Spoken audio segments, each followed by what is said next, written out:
Tenemos el gusto de tener en línea al actual embajador argentino en Cuba, a Luis Alfredo Ilarregui, para que nos dé un pantallazo de esta nueva Cuba sin los Castro, de esta nueva Argentina vista de acá, vista de afuera. Bueno, para eso nos vamos a dar el gusto aquí en la M770 de conversar unos minutos con el funcionario que tiene un largo recorrido, una larga trayectoria en toda la política aquí argentina. Luis, Laura Verán al aire lo saluda, ¿cómo le va? ¿Qué tal, Laura? ¿Cómo estás?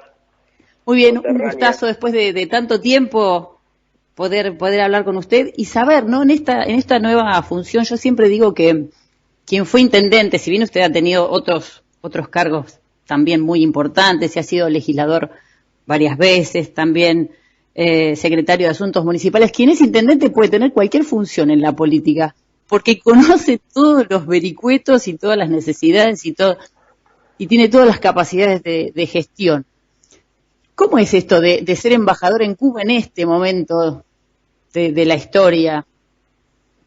Bueno, para mí, digamos, tiene tres aspectos que podría abordar rápidamente. Uno es en la propia Cuba, qué situación está, la historia de Cuba la conocemos, la otra es cómo va mi gestión y la tercera es qué visión personal tengo sobre mí mismo en ese tipo de rol. Con respecto a lo primero, Cuba está en una situación compleja, tiene varios problemas. Primero, diríamos, inevitable hablar del bloqueo. El bloqueo es algo que limita mucho a Cuba. Voy a poner ejemplos. Por ejemplo, viajamos para venir y seguramente viajaremos para volver. Yo estoy en Buenos Aires ahora, en un avión Ilyushin, que es un avión ruso. Sin embargo, esos aviones ya Cuba no los puede comprar más porque tienen motores Boeing. Al tener motor Boeing, Cuba no puede comprar nada que tenga más de un 5% de componentes norteamericanos. O sea, no hay ninguna cosa que se construya en el mundo, que son muchas las que tienen componentes norteamericanos, que Cuba pueda comprarlo. Un barco que llega a un puerto de Cuba, por 6 meses, no puede tocar un puerto de Estados Unidos. Nosotros, por ejemplo, para enviar los sueldos de la Embajada Argentina, debemos hacerlo vía Barcelona, porque el banco con el cual trabaja la Cancillería, a través de la última resolución de Trump, cuando ya había perdido las elecciones, una cosa bastante llamativa y que Biden no la haya vuelto atrás, que es ponerlo de nuevo en el listado de países que colaboran con el terrorismo, hizo que muchos bancos no puedan trabajar. ¿Cuántas limitaciones? Sí, el bloqueo limita los viajes, limita las remesas. Había una oficina de la Wells Fargo en La Habana que abrió Obama, el consulado que abrió Obama. O sea, hoy no hay consulado, o sea, no se pueden hacer visas para viajar desde Cuba a Estados Unidos. Bueno, hay una serie de cuestiones. Ese es el primer punto, el bloqueo, dentro de lo que estamos haciendo análisis de la situación de Cuba. El segundo hecho es el COVID, que nos ha afectado muchísimo. A eso iba, me imagino, además del bloqueo, la pandemia sumada, ¿no? Claro, la pandemia y la afectación que tiene sobre el turismo. O sea, para que te dé un ejemplo en números, en el 2018 fueron a Cuba, del primer cuatrimestre del 2018, fueron 1.950.000 personas, casi 2 millones de personas. El primer cuatrimestre del 2021 fueron 85.000 personas. O sea, prácticamente nadie, porque Cuba tuvo que cerrar producto de lo que le pasó a todos los países. Ellos habían abierto en diciembre y tuvieron, digamos, mucha infección y por lo tanto tuvieron que cerrar. Eso ha traído aparejado miles de millones de dólares que no han entrado, no solamente en vía hotelera, en vía de lo que pueda gastar, sino en la calle, en la Habana Vieja. Eso generó revueltas y situaciones de las que no vimos del todo. ¿Cómo fue esa realidad? Eso, una revuelta que fue el 11J, el 11 de julio, yo estaba allí y fue todo el mundo sorprendido. Primero se acusó, diríamos, a los agentes, diríamos, de la derecha norteamericana, que puede haber existido, pero las razones objetivas no fueron, diríamos, motivadas desde afuera, sino que también fue, en cierta manera, una explosión, producto de algo que los argentinos aquí en Buenos Aires, sobre todo, han vivido algunos veranos. Mucho calor y corte de electricidad, con lo cual no hay ni ventilador para el que tiene ventilador, ni aire acondicionado para el que tiene aire acondicionado, y eso trae aparejado un mal humor que, sumado, diríamos, a colas para comprar cosas, a distintas situaciones. Y la tercera cosa, o sea, la primera que te dije era el bloqueo, la segunda que te dije era el COVID, y la tercera es los errores no forzados, los propios errores que ha tenido Cuba en la construcción, diríamos, fundamentalmente en el aspecto productivo. O sea, Cuba importa muchas de las cosas que consume, de alimentos me refiero, claro, fundamentalmente. Y ellos tendrían que haber buscado una vía, porque cuando hay una crisis y no tenés divisas, ¿y con qué compras la comida para que tu gente coma? Entonces ahí también tienen un cuello de botella que, bueno, que están tratando de solucionarlo, pero no son cosas que se puedan cambiar de un día para otro. Cambiar perfiles productivos, comenzar a producir muchísimo más, darle más, hay muchísimas cosas, por ejemplo, tienen poco maíz, el maíz es un producto muy importante para el consumo animal, por lo tanto tienen menos animales, por lo tanto tienen, digamos, eso que era el puerco, como dicen ellos, sí, el puerco que era su animal nacional, hoy es el pollo, el animal nacional, porque comen mucho más pollo que puerco. Eso es una, cierta manera, una degradación en lo que ha sido. Y Larregui, ¿cuánto podríamos hablar de Cuba? Podríamos hacer un programa especial, la verdad. Pero yo también quiero saber cómo ve la Argentina, que con sus enormes distancias con la isla, por supuesto, también tiene dificultades económicas, sí, de desarrollo productivo. ¿Cómo lo ve desde allá y ahora desde acá? Sí. Yo creo que son distintas. Argentina me parece que es como un país que se pega todos los días un tiro en el pie.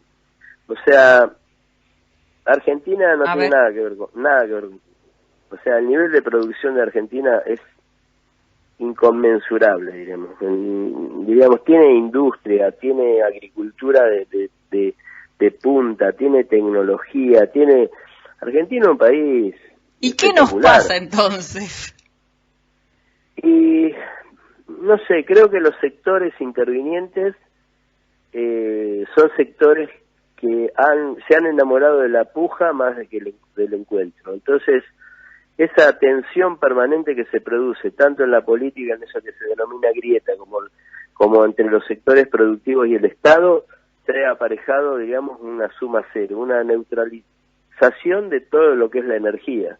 Que se pueda realizar. Si pudiéramos ser más, porque no sé, nosotros miramos los países escandinavos o los países de primer mundo. Es muy importante lo que se nos está diciendo. Esta es una suma cero, una neutralización que la verdad es que lo está poniendo gráficamente en algo que por ahí queremos decir todos los días. Y esa neutralización aparece, o por lo menos la sociedad tiene la sensación que también pasa al interior del gobierno. ¿Cómo ve esa interna o esa posible puja en la que también cuesta ponerse de acuerdo?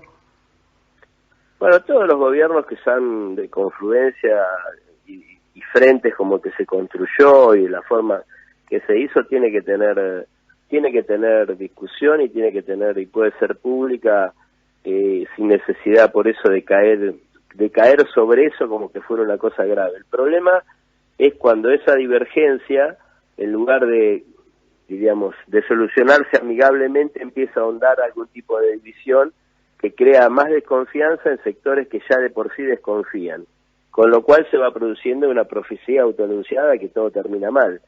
Por lo tanto, sí, lo que me da la impresión es que toda gente inteligente, gente que ha pasado muchos años por gobierno, militantes de muchísimos años, me da la impresión que lo que tienen necesidad de conjugar más intereses comunes y menos de buscar esas diferencias que a veces tampoco son tan importantes, que son producto de otro tipo de cosas. No, cuando usted me dice sectores que se tienen desconfianza, se me ocurre el campo, por ejemplo, donde justamente sería el sector que podría quizá aportar dólares, exportar más. ¿Cómo ve esa diferencia? Caso ahora, por ejemplo, ¿qué opina del cepo a la carne? Usted que es de Ayacucho, un lugar donde hay una enorme producción agropecuaria. Sí, a mí me ha preocupado muchísimo esa cuestión. O sea, eso pasó en el peronismo en distintas etapas del peronismo. Es como que el peronismo siempre tuvo... Yo ahora estoy trabajando en un proyecto agrícola en Cuba con la idea, diríamos, de extender la frontera agrícola de la Argentina y que haya productores argentinos que siembren en Cuba. y mi planteo es que el sector productivo agrícola de Argentina es un sector de un nivel y que nosotros se lo reconocemos. El problema que siempre la tensión que hemos tenido es, diríamos, por el tema distributivo. O sea, es un tema más que tiene que ver con el tema de la ganancia y la forma, diríamos, en que relacionamos la ganancia con el Estado, y que no la podemos nunca conjugar. O sea, parece que el Estado trata de apropiarse en forma indebida de algo que no es propio del Estado. Por eso te decía, los grandes países del mundo tienen niveles de impuestos más altos que la Argentina. Y eso diríamos, está aceptado rigurosamente. ¿Qué dice el otro sector, que también tiene un fundamento? Dice, pero en esos estados se gasta mucho mejor que lo que se gasta en la Argentina. Claro. Entonces, entramos en un círculo... Hay claridad sobre lo que se hace con el dinero, digamos, claro, o eso es lo que cree el ciudadano. Entramos en un círculo que es imposible, porque y ya te digo, y después se crea esa desconfianza. Entonces, a mí me parece que ese es uno de los dramas que vive la Argentina, en ese tema, en esa tensión permanente que quita fuerzas, hace perder tiempo. Con respecto a la carne, bueno, teóricamente que haya 7 cortes de carne que se vendan en valores mucho más baratos en el mercado interno, no estaría mal. Es un paso adelante a aquella vieja discusión que se dio cuando Pepe Mujica dijo si el lomo tiene que valer 80 pesos, que valga 80 pesos. Claro. Y que, digamos, y muchos de nosotros nos enojamos en otros momentos de nuestra historia política también, diciendo por qué la gente no puede comer lomo, a esta aceptación, digamos, de que haya 7 cortes de tipo popular que tengan valores más bajos y que el resto pueda ser un saldo exportable. Me parece que se puede buscar una solución. No sé en qué lugar y en qué momento y por qué termina soluciones que parecerían ser razonables y posibles de llevar adelante. Por eso no quiero, ni siquiera estoy poniéndome de un lado del otro. Me da la impresión de que no sé, que tiene que haber más madurez para solucionar un problema como eso. Está buenísimo exportar. Ahora, yo te digo, vos me decís, ¿cómo salieron las elecciones? Yo fui a la carnicería, yo hace 7 meses que no vivo en la Argentina. Claro. 7 meses que no vivo en la Argentina. Fui a la carnicería y fui al supermercado y me di cuenta por qué se puede perder una elección. Exactamente. Y Larregui, otro de los problemas nuestros es que estamos endeudados hasta el techo. ¿Qué hay que hacer? ¿Pagarle al fondo o no? No, y pagar nosotros siempre hemos pagado. Es imposible decir no pagar. O sea, es muy fácil como consigna y como discurso, pero es imposible mantenerlo en un mundo que también es un nivel de chantaje en términos muy, muy fuerte, porque yo te endeudo y después te condiciono.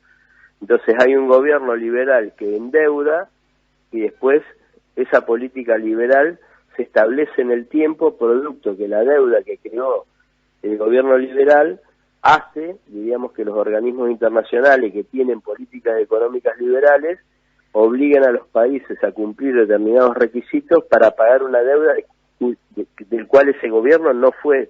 Está bien, el Estado argentino es el deudor, está claro, pero también, diríamos, tiene un origen político ese nivel de deuda.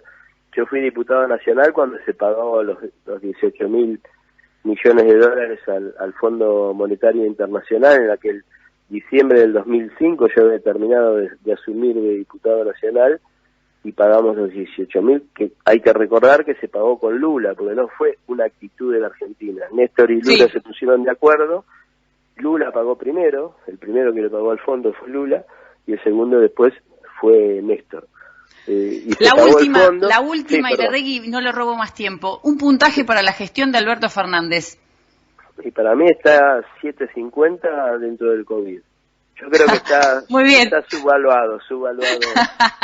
Muy bien, gracias. A todos les cuento además que nosotros compartimos terruño, somos los dos ayacuchenses, bonaerenses, así que un abrazo enorme a la distancia, me doy un gusto muy, muy grande de tenerlo acá al aire. Es una persona queridísima por todos nosotros, en nuestro pueblo, en la política, y siempre da debate y siempre da consenso, y bueno, así que bienvenido. Gracias, Luis, hasta prontísimo.